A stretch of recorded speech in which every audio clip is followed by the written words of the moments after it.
Hello friends, आज हम देखेंगे BHIC 131 को जो यूनिट सेकंड और यूनिट थर्ड का जो इम्पोर्टेंट क्वेश्चन है उसको हम देखेंगे। भारत का इतिहास प्राचीनतम काल से लगभग 300 ईस्वी तक है। हिंदी में हम देखेंगे 5 इम्पोर्टेंट क्वेश्चन इन दोनों यूनिट से देखेंगे। पहला क्वेश्चन जो है हमारा वो है हड़प्पा एवं धोलावीरा के पुरातात्विक महत्व की टिप्पणी कीजिए। हड़प्पा और धोलावीरा जो जो भारत के इतिहास का प्राचीनतम स्रोत है वो सिंधु घाटी सभ्यता का। इसमें जो हमारे महत्व क्या है, वहाँ क्या विशेषता थी, वहाँ जो भी हमें उत्खनन के साक्ष्य मिले उनको हम विस्तार से आगे देखेंगे। तो हड़प्पा एवं धोलावीरा जो है सिंधु घाटी सभ्यता का जो है एक महत्वपूर्ण स्थल है। इस स्थानों की खोज और उत्खनन में प्राचीन भारतीय सभ्यता के सामाजिक, आर्थिक, सांस्कृतिक और तकनीकी विकास विस्तृत रूप से जानकारी हमें यहाँ से मिलती है। हड़प्पा एक पुरातात्विक महत्व है। हड़प्पा का सभ्यता का पहला खोज जो है नगर था। हड़प्पा सभ्यता को नगरीय सभ्यता के नाम से जाना जाता है। ये है जो पहली नगरीय सभ्यता थी, जिसका आधार जो है पूरी सभ्यता का नाम हड़प्पा सभ्यता के नाम पे रखा गया। इसकी खोज 1921 में दयाराम साहनी के द्वारा किया गया था। हड़प्पा सभ्यता जो है इसकी खोज 1921 में दयाराम साहनी के द्वारा किया गया था। प्रमुख महत्व जो है पॉइंट नंबर 1 है वो सुव्यवस्थित नगर। सुव्यवस्थित इसका जो है एक नगर सुव्यवस्थित नगर था। यहाँ चौड़ी सड़कें, पक्की ईंटें के मकान, विकसित जल निकासी प्रणाली यहाँ थे। हड़प्पा में जो है एक बेहतरीन नगर व्यवस्था था, जिसमें सड़कें जो थी वो 90 डिग्री के समकोण थी। नाला थे, पक्की ईंटों के बने इमारतें वहाँ पे उपलब्ध थे। आर्थिक समृद्धि, अनाज भंडार, आर्थिक समृद्धि थे ये। अनाज भंडार, व्यापारिक मोहल्ले और नाप तोल प्रणाली के विकास व्यवस्था वहाँ पर चली था, क्योंकि ये नगरीय सभ्यता थी। यहाँ जो है आपको सड़कें वगैरह सारे सही मिल रहे हैं। और वहाँ जो है हड़प्पा में जो है सामाजिक जीवन, आवासीय भवनों और ये जो है यहाँ मोहरे वगैरह नाप तोल के लिए मिला है। सामाजिक जीवन जो है आवासीय भवनों और सार्वजनिक संचार, संगठन, समाज का ज्ञान वहाँ था। कला एवं शिल्प जो है, कला और शिल्प जो है हस्तशिल्प उद्योगों का बहुत प्रचलन था, जिसमें मिट्टी के बर्तन, मूर्तियाँ, आभूषण, उपकरण एवं उच्च गुणवत्ता वाले वहाँ पे उपलब्ध थे। धार्मिक संकेत जो है वो हड़प्पा सभ्यता जो है वो मातृ देवी की मूर्तियों तथा पशुपति धार्मिक विश्वासों में प्रमाण देते थे। वो मातृ सत्तात्मक थे हड़प्पा सभ्यता, और जिसमें और पशुपति भगवान के वहाँ पे साक्ष्य मेरे एक कुंवर वाला जो बैल है जो हड़प्पा सभ्यता का वो है। तो ये हम देख लिया हड़प्पा सभ्यता। हड़प्पा सभ्यता की खोज 1921 में दयाराम साहनी के द्वारा किया गया था। अब हम दूसरा देख रहे हैं धोलावीरा। धोलावीरा का पुरातात्विक महत्व क्या है। धोलावीरा जो है गुजरात के कच्छ क्षेत्र में स्थित एक सिंधु सभ्यता का एक नगर है। जैसे मोहनजोदड़ो नगर है, वैसे धोलावीरा एक नगर है। इसकी खोज जो है वो जगपति जोशी ने की थी। यह स्थल अपनी विशिष्ट नगर योजना और जल प्रबंधन प्रणाली के लिए प्रचलित है, जैसे कि वो मोहनजोदड़ो है। प्रमुख महत्व जो है उन्नत जल प्रबंधन प्रणाली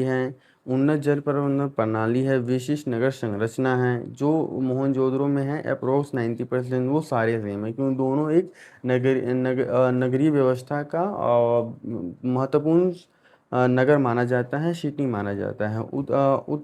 उत्तम जल प्रबंधन प्रणाली,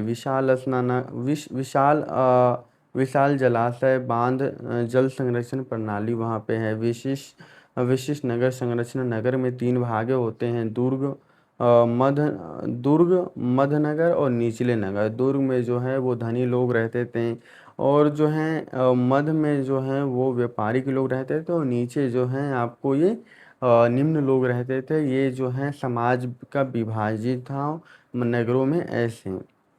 लेकिन प्रणाली का प्रमाण यहाँ से बड़े सांकेतिक प्राप्त हुए हैं, जो सिंधु लिपि के अध्ययन में महत्वपूर्ण देता है। लेखन प्रणाली, हमें पता है जो है सिंधु घाटी सभ्यता के जो लेखन थे उसको समझा नहीं गया है, इसलिए इसे सिंधु घाटी सभ्यता को आद्य ऐतिहासिक काल में देखा जाता है। वहीं हमारे जो वैदिक काल हैं इनमें जो है हमारे साक्ष्य मिला है, लिखित साक्ष्य मिला है, तो इसे ऐतिहासिक काल के रूप में हम देखते हैं। लेकिन ये सिंधु घाटी सभ्यता ये सारे लिखित साक्ष्य नहीं मिले हैं। मातृ देवी की पूजा ये सब करते थे। और पशुपति हैं धोलावीरा मोहनजोदड़ो एक नगर जो विशेल वो है। मोहनजोदड़ो में एक विशाल स्नानागार था जिससे पता चलता था वहाँ की व्यवस्था बहुत ही सही थी। सांस्कृतिक विकास जो थे, सांस्कृतिक विकास खेल के मैदान, सभागार और अन्य संरचना सामाजिक संस्कृति की जीवन थी। व्यापारिक केंद्र जो थे, व्यापारिक केंद्र समुद्र के निकट होने के कारण एक महत्वपूर्ण स्थल था। धोलावीरा जो था समुद्र के अंतर्गत था जिससे इनके व्यापार विदेशों में भी होते थे, वहाँ उनका साक्ष्य मिला है। निष्कर्षण आपका ये होगा, भारत हरप्पा और धोलावीरा दोनों स्थल सिंधु घाटी सभ्यता में उन्नत नगर योजना जो है तकनीकी ज्ञान, व्यापारी व्यवस्था, सांस्कृतिक विशिष्ट उत्कृष्ट योजना है। इसके अध्ययन से प्राचीन सभ्यता का प्रगति और संगठन का ज्ञान मिलता है। क्वेश्चन नंबर फर्स्ट हमने हड़प्पा और जो है धोलावीरा के बारे में देखा है। हड़प्पा की खोज 1921 में दयाराम साहनी ने किया था। और जो है धोलावीरा की खोज जोशी के द्वारा किया गया था। धोलावीरा जो है ये हो गया। सेकेंड नंबर क्वेश्चन जो है इसका पीडीएफ आपको टेलीग्राम ग्रुप में मिल जाएगा। डिस्क्रिप्शन में लिंक है, वहाँ से आप ज्वाइन कर लीजिएगा। वीडियो को लाइक एंड चैनल को सब्सक्राइब करिए अगर आपको अच्छा लगता है तो। क्वेश्चन नंबर सेकेंड जो है पुरातात्विक विज्ञान में प्रयुक्त विभिन्न स्रोतों को सूचीबद्ध करिए। जो पुरातात्विक विज्ञान है, प्रयुक्त विभिन्न स्रोतों को सूचीबद्ध करिए। पुरातात्विक विज्ञान आर्कोलॉजिकल साइंस जो है इतिहास की वह शाखा है जिसके माध्यम से प्राचीन में मानव जीवन, सांस्कृतिक और सभ्यता का अध्ययन और भौतिक अवशेषों के आधार पर किया जाता है। यह लिखित प्रमाणित उपलब्ध नहीं होते हैं। पुरातात्विक स्रोत इतिहास के निर्माण में अत्यंत महत्वपूर्ण भूमिका निभाते हैं। इन स्रोतों से हमें सामाजिक, आर्थिक, राजनीतिक, सांस्कृतिक जीवन की जानकारी मिलती है। लेक्चर फर्स्ट जो है प्लेलिस्ट में मिल जाएगा, आप इस चैनल के प्लेलिस्ट में जाकर आप देख सकते हो। तो पुरातात्विक स्थल में हमें मानव जीवन के बारे में पता चलता है, उनके सांस्कृतिक, राजनीतिक और धार्मिक को पता चलता है। और ये लिखित साक्ष्य नहीं होते हैं जिसके कारण हमें अभिलेख, स्तंभ लेख, सिक्कों का अध्ययन और खान पान जो है और जो जैसे भीमबेटका में जो आपकी गुफाएं पे जो मानव के द्वारा दिए गए संकेत है उसके बारे में हम अध्ययन करके ये जो पुरातात्विक विज्ञान का है उसके बारे में हम देखते हैं। पहला हो गया हमारा अभिलेख। अभिलेख हो गया पत्थरों, स्तंभों, ताम्रपत्रों और गुफाओं में उत्कीर्ण लेखों को अभिलेख कहा जाता है। इससे शासकों, प्रशासन, धर्म तथा समाज की जानकारी मिलती है। अशोक के शिलालेख इसका प्रमुख उदाहरण है। सिक्के जो होते हैं, सिक्के से प्राचीन राज्यों और आर्थिक स्थिति, व्यापार, शासन व्यवस्था और धार्मिक प्रतीक की जानकारी प्राप्त होता है। विभिन्न राजाओं के नाम से उपाधि तथा चित्र भी सिक्कों पर अंकित मिलते हैं। तीसरा हो गया स्मारक एवं स्थापत्य कला। मंदिर हो गया, स्तूप, विहार, गुफाएं, महल और किले प्राचीन अस्थायी कला तथा धार्मिक मान्यता को दर्शाते थे। सांची स्तूप और अजंता की गुफाएं जो है स्मारक के लिए देखा जाता है। मृद भांड और मिट्टी के बर्तन जो हैं, खुदाई से प्राप्त मिट्टी के बर्तन लोगों के दैनिक जीवन, भोजन प्रणाली और तकनीकी विकास की जानकारी देते हैं। हड़प्पा सभ्यता के चित्रण मृदभांड विशेष रूप से प्रसिद्ध है। हड़प्पा में जो मृदभांड थे, मिट्टी के बर्तन थे, वो प्रचलित हैं। मूर्तियाँ एवं कलाकृति जो है, मूर्तियाँ, आभूषण जो है, औजार, हथियार तथा धातु सामग्री से कला और शिल्प का पता चलता था। उत्खनन प्रणाली जो है, पुरातात्विक उत्खनन से प्राप्त हड्डी, बीज, औजार अवशेषण मानव जीवन की पर्यावरण की जानकारी वहाँ से मिलता है। तो है हमें जानकारी कैसे मिलता है पुरातात्विक विज्ञान पुरातात्विक स्रोत का, तो वो भी हमारा एक अभिलेख हो गया। दूसरा हमारा सिक्कों का अध्ययन हो गया, उस समय सिक्के कैसे चलते थे। तीसरा हमारा हो गया स्मारक एवं स्थापत्य जिसमें गुफाएं मकान उस समय के जो बने हुए थे उनके साक्ष्य से पता चलता है। मितभांड और मिट्टी के बर्तन पे जो डिजाइन वगैरह किए जाते थे उनसे जो है पता चलता है। और हम आपको बता देते हैं वृक्षों की विलय से वहाँ के और कार्बन पत्ती के द्वारा हम वहाँ के पता करते हैं कि ये जो हैं ये पत्थर वगैरह ये सब कितने पुराने हैं। मूर्तियों की कलाकृति जो है मूर्ति की कलाकृति हो गया उत्खनन हो गया, तो ये क्वेश्चन हमारा सेकंड कंप्लीट हो गया। क्वेश्चन सेकंड कंप्लीट हो गया। क्वेश्चन थर्ड थर्ड जो है वो है क्वेश्चन फर्स्ट जो है हमारा था हड़प्पा और धोलावीरा के महत्वपूर्ण जो हैं। क्वेश्चन सेकंड जो हो गया हम पुरातात्विक विज्ञान में जो है हमारा कैसे पता चलता है कि उस समय के क्या कैसे हमें पता चलता था क्या क्या हुआ था। तो जो जो 7 पॉइंट थे वो हम एक्सप्लेन और भी मार्क्स के हिसाब से आप इसको और भी ज़्यादा एक्सप्लेन कर सकते हो जिस हिसाब के मार्क्स से क्वेश्चन आते हैं। क्वेश्चन नंबर थर्ड जो है वो है पुरातात्विक स्थल के रूप में मोहनजोदड़ो तक्षशिला और भीमबेटका का क्या महत्व है। पुरातात्विक स्थल के रूप में पुरातात्विक स्थल के रूप में मोहनजोदड़ो तक्षशिला और भीमबेटका। तो मोहनजोदड़ो एक बहुत बड़ा जो है स्थल है नगर है। और तक्षशिला एक सांस्कृतिक केंद्र है। ये सारे सिंधु घाटी सभ्यता का एक प्रमुख स्थल है। भीमबेटका जो है मध्य प्रदेश में है जिसमें हमें मानव के साक्ष्य मिलते हैं उनके द्वारा किए गए डिजाइन को हम वहाँ पे देखते हैं। तो इनके बारे में हम डिटेल से देखेंगे। भा, भारत के प्राचीन इतिहास को समझने में मोहनजोदड़ो तक्षशिला और भीमबेटका जैसे पुरातात्विक स्थलों का अत्यंत महत्वपूर्ण स्थान है। यह स्थल प्राचीन सभ्यता शिक्षा कला और मानव जीवन के विकास को प्रदान करती हैं। जैसे सिंधु घाटी सभ्यता के मोहनजोदड़ो तक्षशिला भीमबेटका है, वैसे ही हड़प्पा और ऊपर धोलावीरा भी सिंधु घाटी सभ्यता का एक प्रमुख स्थल है और प्रमुख स्थल हैं। तो मोहनजोदड़ो का महत्व। मोहनजोदड़ो जो है मोहनजोदड़ो जो सिंधु घाटी सभ्यता का एक नगर है। इसका अर्थ होता है मृतों का टीला। यहाँ की खुदाई से विकसित नगर पक्की ईंटें मकान जल निकासी व्यवस्था और विशाल स्नानागार और अनाज भंडार का साक्ष्य हमें मिला है। मोहनजोदड़ो से प्रमुख महत्व जो है वो है सुव्यवस्थित नगर प्रणाली। ये जो कॉमन है जो ऊपर हम हड़प्पा और धोलावीरा में देखे थे। विकसित व्यापार और आर्थिक प्रणाली जो है महान स्नानागार और धार्मिक जीवन ये इसका एक कॉमन है। बाकी उसके से मैंने कांस की मूर्तियाँ कांस्य नर्तकी और मूर्तियाँ कला कौशल का प्रमाण वहाँ से मिलता है। इस स्थल से ज्ञात होता है कि सिंधु सभ्यता अत्यंत विकसित और संगठित थी। मोहनजोदड़ो। और दूसरा हमारा हो गया तक्षशिला जो है तक्षशिला प्राचीन भारत का प्रसिद्ध शिक्षा और सांस्कृतिक केंद्र था। यह गंधार क्षेत्र में स्थित था। यहाँ विश्व के विभिन्न भागों में व्यवस्थित शिक्षा प्राप्त करने आते थे। तक्षशिला एक शिक्षा का केंद्र था जो अभी तक्षशिला जो है पाकिस्तान में अभी स्थित है। इसका जो प्रमुख महत्व जो है वो है यह प्राचीनतम भारत का महत्वपूर्ण विश्वविद्यालय था। यह बौद्ध धर्म चिकित्सा राजनीतिक और शास्त्रों की शिक्षा दी जाती थी। खुदाई के स्तूप विहार सिक्के और मूर्तियां प्राप्त हुए हैं।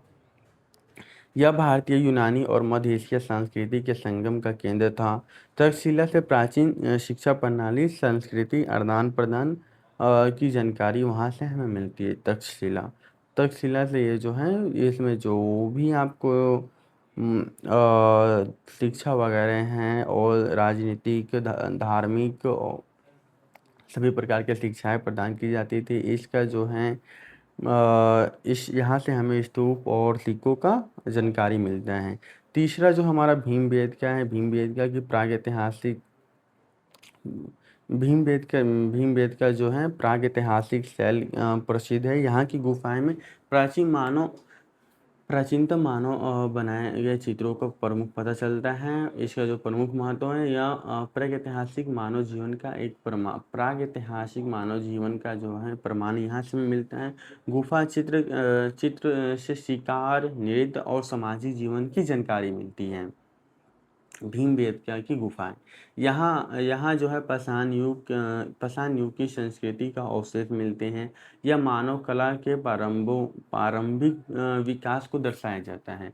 अगर भीमबेटका की गुफाएं को आप सही से आप देखते हो तो जैसे वहाँ के जो बनाए गए हैं, वहाँ शिकार के साक्ष्य मिलते थे, जिसमें ये पता चलता था कि शिकार वो जो है सामूहिक रूप से करते थे, अकेले नहीं करते थे। उन्हें भी ऐसा अनुभव होता था कि ये शिकार करना सही नहीं है।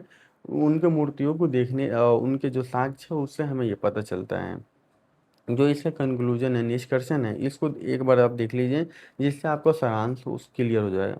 मोहनजोदड़ो, तक्षशिला और भीमबेटका भारतीय इतिहास का एक महत्वपूर्ण पुरातात्विक स्थल है। यह क्रमशः नगरीय सभ्यता, प्राचीन शिक्षा व्यवस्था और प्रागैतिहासिक मानव जीवन की जानकारी प्रदान करते हैं। इसके अध्ययन से भारतीय सांस्कृतिक और सभ्यता के विकास को महत्वपूर्ण सहायता मिलता है। क्वेश्चन नंबर 3 हो गया। क्वेश्चन नंबर 4, मात्र अब 2 क्वेश्चन और है। आपका जो है सेकंड और थर्ड यूनिट कंप्लीट हो जाएगा। फर्स्ट यूनिट पहले ऑलरेडी कंप्लीट है, और फिर आपको जो नेक्स्ट वीडियो आएगा वो 3 यूनिट का एक साथ आएगा। इम्पोर्टेंट 2 क्वेश्चन सब में से ले जाएंगे। टोटल 17 यूनिट है, मतलब 10 वीडियो में आपका हाफ एन आवर में सारे कंप्लीट हो जाएगा। तो आप इस चैनल को सब्सक्राइब करना ना भूलिए। क्वेश्चन नंबर 4 जो है वो है भारत की भू आकृति तथा उसके भारत के जो भू आकृति है उसके प्राकृतिक क्षेत्रों को उल्लेख करिए। भारत की जो भू आकृति है मेनली जो 3 क्षेत्रों में डिवाइड है, वो है एक हिमालय और हिमालय के पर्वतीय क्षेत्र, जो हिमालय के पर्वतीय क्षेत्र आ जाता है। और सेकेंड हमारा आ जाता है दक्षिण भारत का जो है प्रायद्वीपीय क्षेत्र, और थर्ड आ जाता है हमारा दक्कन का प्रायद्वीप प्रायद्वीपीय क्षेत्र दक्कन का। पहला हमारा हो गया हिमालय क्षेत्र, दूसरा हो गया हमारा गंगा यमुना सिंध का जो है दोआब क्षेत्र है। ये सारा उत्तर प्रदेश, बिहार वगैरह जो मैदानी मार्ग है वो आ जाते हैं। और तीसरा हमारा प्रायद्वीपीय क्षेत्र जिसमें दक्कन का आ जाता है। 3 भागों में भारत की जो भू आकृति है, भारत की जो भू आकृति है वो 3 भागों में डिवाइड है। इनके बहुत सारे सब पार्ट भी हम मान सकते हैं, लेकिन हम इसमें इसी 3 को एक्सप्लेन करके चलेंगे। हिमालय के क्षेत्र, प्रायद्वीपीय क्षेत्र और ये मैदानी क्षेत्र जिसमें नदियों का क्षेत्र आता है, सिंधु, गंगा, ये सारे नदियों का क्षेत्र आ जाते हैं, दोआब आ जाते हैं। इंडिया की प्राकृतिक संरचना अत्यंत विविधतापूर्ण है। उत्तर में ऊंचे पर्वत, मध्य एवं विशाल मैदान, दक्षिणी में पठारीय क्षेत्र भारत की प्रमुख भू आकृति हैं। भू आकृति लक्षणों के आधार पर भारतीय महाद्वीप के मुख्यतः 3 भागों में विभाजित किया गया है। ये एक दूसरे से भिन्न है तथा उसकी अलग विशेषता रखते हैं। पहला हमारा हो गया हिमालय के पर्वतीय क्षेत्र। हिमालय का पर्वतीय क्षेत्र जो हिमालय भारत के उत्तर में कश्मीर से असम तक फैली विशाल पर्वत श्रृंखला है। यह भारत की प्राकृतिक सीमा बनाती है। हिमालय का अर्थ होता है हिम का घर। इसकी लंबाई 2400 किलोमीटर और चौड़ाई 150 से 400 किलोमीटर तक है। हिमालय का जो महत्व क्या है, भारत को बाहरी आक्रमणों से सुरक्षा करता है यह, क्योंकि एक प्राकृतिक सीमा प्रदान करता है। गंगा, यमुना और ब्रह्मपुत्र जैसी नदियाँ यहाँ से निकलती हैं। जलवायु को नियंत्रित करता है तथा वर्षा में सहायक प्रदान करता है। वन संपदा और प्राकृतिक सौंदर्य का प्रमुख केंद्र है। प्राकृतिक जड़ी बूटियाँ वगैरह ये सब जो हैं वो हमारे हिमालय क्षेत्र से ही वहाँ से मिलते हैं हमें। तो हिमालय क्षेत्र के बारे में जान लिए। हिमालय क्षेत्र के भी 4 प्रकार में बांटे गए हैं, शिवालिक, ट्रांस हिमालय, वृहद हिमालय। ये सब अगर आपको क्वेश्चन लॉन्ग पूछता है, स्पेशल हिमालय उन पर्वतीय क्षेत्र के बारे में पूछता है, तो इसको आप उस समय वैसे लिख सकते हो। नहीं तो आप ऐसे ही भू आकृति के बारे में पूछता है तो सारे आप भारत के भू आकृति के जो हैं वो लिख सकते हो। दूसरा हमारा हो गया गंगा सिंधु, और सिंधु का मैदानी क्षेत्र हो गया मैदान। यह मैदान हिमालय तथा प्रायद्वीपीय पठार के बीच में स्थित है। इसका निर्माण नदियों द्वारा लाई गई उपजाऊ मिट्टी से होता है। यह विश्व का सबसे उपजाऊ मैदान है। जो गंगा सिंधु मैदान है विश्व का सबसे उपजाऊ मैदान माना जाता है।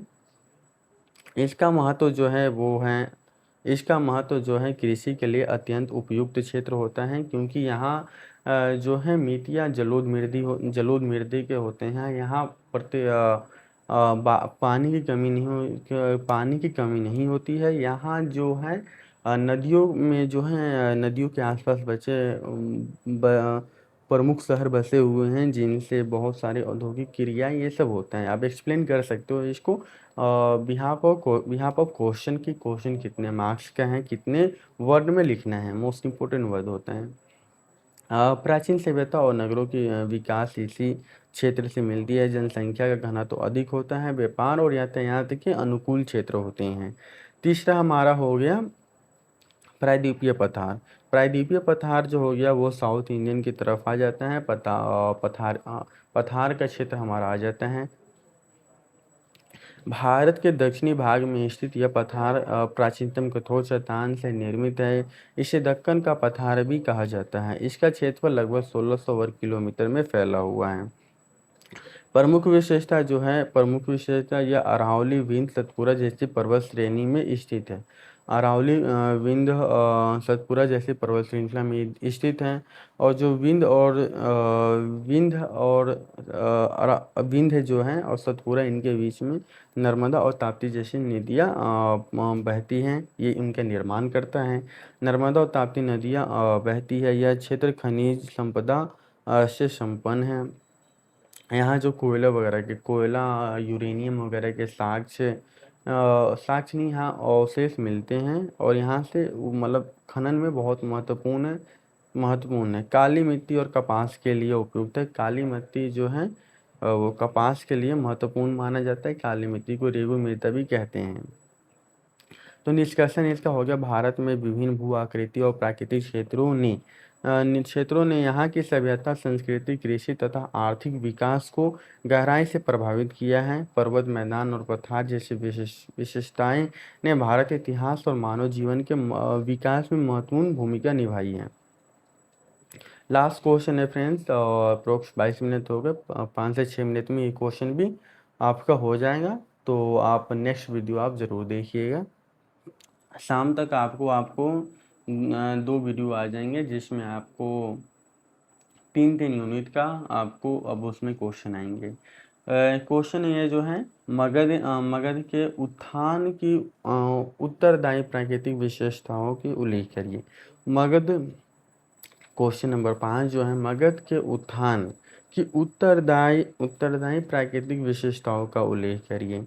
मगध प्राचीन भारत का एक शक्तिशाली महाजनपद था। इससे आगे चलकर विशाल साम्राज्य का रूप लिया। मगध के उत्थान के पीछे जो है उसकी अनुकूल भौगोलिक एवं प्राकृतिक विशेषताएं महत्वपूर्ण योगदान था। इस विशेषताओं ने मगध को राजनीतिक, आर्थिक तथा सैनिक दृष्टि से समृद्ध बनाया।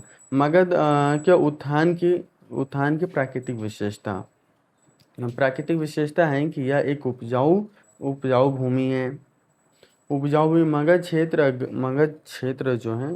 क्षेत्र को क्यों सबसे ज़्यादा इतना बेनिफिट मिला, उसमें जो उपजाऊ क्षेत्र हो गया, नदियों की सुविधा, सेकेंड नंबर पॉइंट नदियों की सुविधा। तीसरा जो हो गया लौह खनिज की उपलब्धता। और चौथा हो गया प्राकृतिक सुरक्षा जो है, क्योंकि मगध चारों तरफ से नदियों से घिरा हुआ था। पांचवा जो है वन संपदा और हथियार में उपलब्धता। और छठा जो है व्यापारिक स्थिति। तो उपजाऊ भूमि क्यों था, क्योंकि यह मगध क्षेत्र गंगा नदी मैदान में स्थित है। यहाँ की भूमि अत्यंत उपजाऊ थी। इससे कृषि और अधिक विकास हुआ। कृषि उत्पादन बढ़ने से राज्यों की आर्थिक स्थिति मजबूत हो गई।